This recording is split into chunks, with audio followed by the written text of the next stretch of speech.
افغانستان کرکټ ټیم دا خبره غلطه ثابته کړه چې اولنې سړی بیټینګ وکي نو لاول خو سکور نه کیږي چې سکور وشي بیا هغه بچ کیږي نه هغه سکور. افغانستان کرکټ ټیم ټوټلی دا خبره غلطه ثابته کړه او خلکو ته وښودله چې لاول سکور هم کیږي او د دې نه بعد کته لږ کم ټارګټ ورکي هغه ډیفنډ کیږي هم، خو چې ستا بالران لږ د تجربې سره بالینګ وکي، ستا بالران لږ بیټسمن ته وګوري او ستا بالران د پچ لږ کنډیشن ته وګوري نو میچ بالکل ګټل کیږي. پاکستاني یوټیوبرز ته دا یقین ناراضي چې افغانستان ټیم نیوزیلینډ ته لا شکست ورکړي.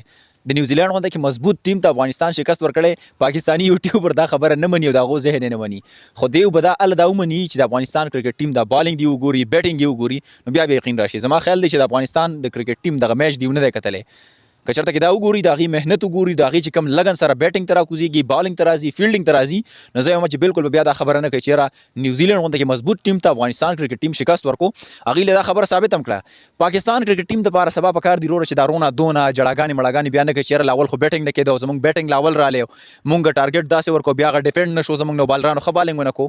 افغانستان درته کلیر کټ خبره اور سه د تخکار کړ په دې میچ کې کمې چې د نیوزیلینډ خلاف دغه میچ وګټو او باقي کلیر کټ خو چې لاول بیټینګ مونږ کولې شو، بیا دغه نه بعد دغه ټارګټ موږ ډیفنډ کولای هم شو، دغه ټارګټ بچ کولای هم شو، دغه د میچ ګټلې. پاکستان کرکټ ټیم دغه 160 رنز ټارګټ ورکړو او د افغانستان کرکټ ټیم هم نیوزیلینډ ته دغه 160 رنز ټارګټ ورکړو.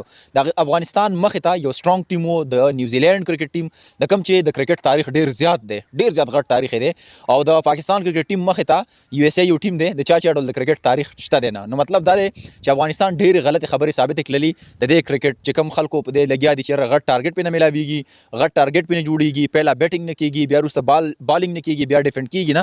نو دا ټوټل خبري غلط ثابت کړي ځکه چې هغه مخته یو سترونګ ټیم وو، د تاریخ والا کرکټ ټیم وو هغه مخه ته، خو بیا هم هغه غلط ثابت کړه. او پاکستان کرکټ ټیم مخه ته د چا چاډول د کرکټ تاریخ نشته، یو اس اے والا. سبا د لپاره پاکستان لپاره دی سوال درته کو چې دا سبانه میچ د انډیا خلاف ضرور وګټي، ورنه ډیر زیات په غټ شرم کې بدار شو چرته کې سوپر 4 مقابله ته کوالیفای ونه کړه نو ډیر زیات مسلې به جوړ شي. بهرحال تاسو خپل سره دا سبا میچ سو غټي اگر سره هم کمنټ کې شامل کړئ. ان شاء الله ملاوي ګنې ویډیو کې تر هغه د مال راکې اجازه د الله پامان.